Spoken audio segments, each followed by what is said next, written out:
Hey everyone, and welcome. Today, we are jumping into a really fascinating intellectual battle royale from the 18th century.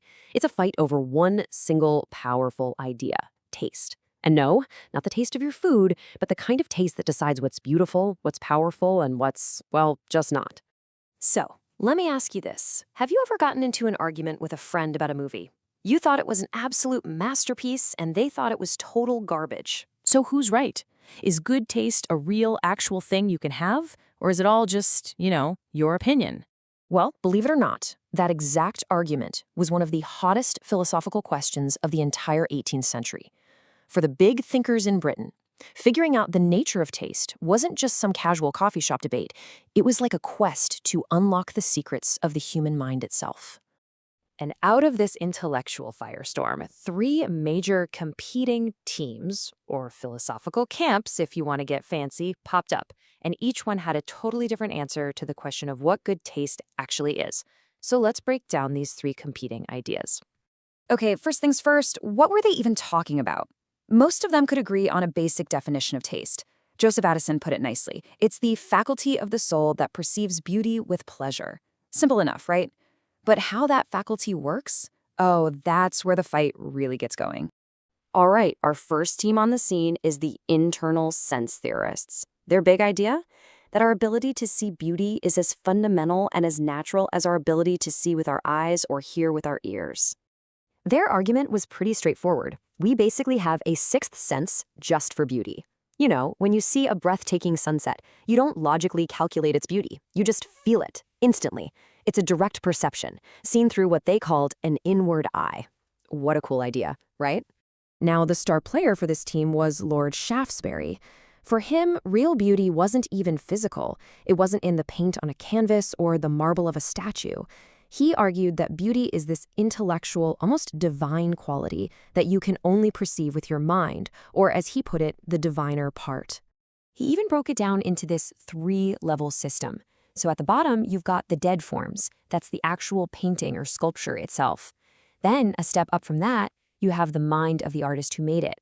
But way up at the very top, you have the supreme form, this divine mind that is the ultimate source of all beauty. So for Shaftesbury, all beauty is really just a little reflection of the divine. But, not everyone on Team Internal Sense agreed on the rules.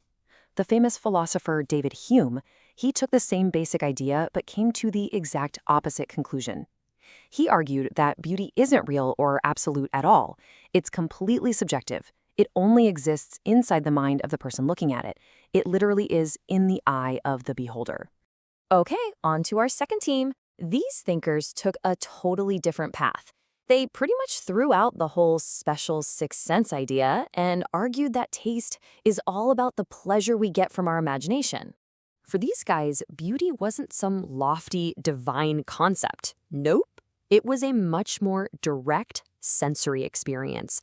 The feeling of good taste was simply the kick our imagination gets when it's processing all the stuff coming in from our senses. Joseph Addison was a big deal here. He sorted these pleasures of the imagination into three main flavors. First, there's the great, which is what we now call the sublime. Things so massive, like a mountain range, that they just fill you with awe. Then you've got the novel, which is the fun of seeing something totally new and surprising. And finally, the beautiful, that simple pleasure of seeing something with nice symmetry and balance. Then Bert comes along and just blows this whole thing wide open, creating one of the most influential theories of art ever. He drew a hard line between the sublime and the beautiful. The sublime, he said, is all about fear, pain, and self-preservation. Think about a huge, violent storm at sea. It's terrifying, but also kind of awesome. The beautiful, on the other hand, is all about social pleasure, love, and affection. It's small, smooth, and delicate. Two completely different feelings from two totally different places. And that brings us to our third and final camp, which had a really different idea. For them, taste wasn't something you were born with, like a sixth sense, or something that just happens, like your imagination kicking in. For them, taste was something you learned. This is the association theory. And the idea here is that our sense of what's beautiful is constructed piece by piece over our entire lives. We find things beautiful because our minds have learned to connect them, to associate them with certain feelings, memories, and ideas.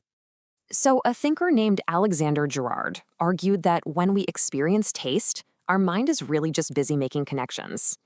A landscape might remind you of a poem you once read, which in turn reminds you of a feeling of peace. And that whole chain reaction is what creates the pleasure of beauty. And Archibald Allison took this idea even further. He said a marble statue isn't actually beautiful on its own.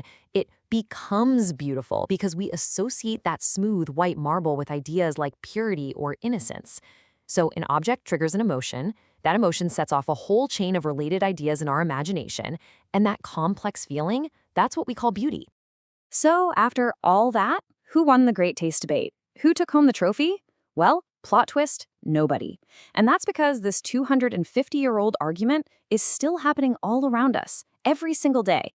I mean, think about it. Whenever you say, I don't know why, I just know what I like, you are totally channeling the internal sense theorists. When you are absolutely blown away by the epic special effects in a blockbuster movie, you're feeling what Bert called the sublime. And when a song feels beautiful just because it takes you back to a specific memory, yep, you are living out the theory of association. So the next time you find yourself loving a piece of art, or hating a movie, or just having a strong opinion about something, ask yourself, why? Are you tapping into some hidden sixth sense of beauty? Are you just enjoying the thrill your imagination gets from something awesome? Or are you following a long chain of memories and ideas? The question isn't just about what you like, it's about why you like it. And the answer might just tell you which of these 18th century thinkers is speaking right through you.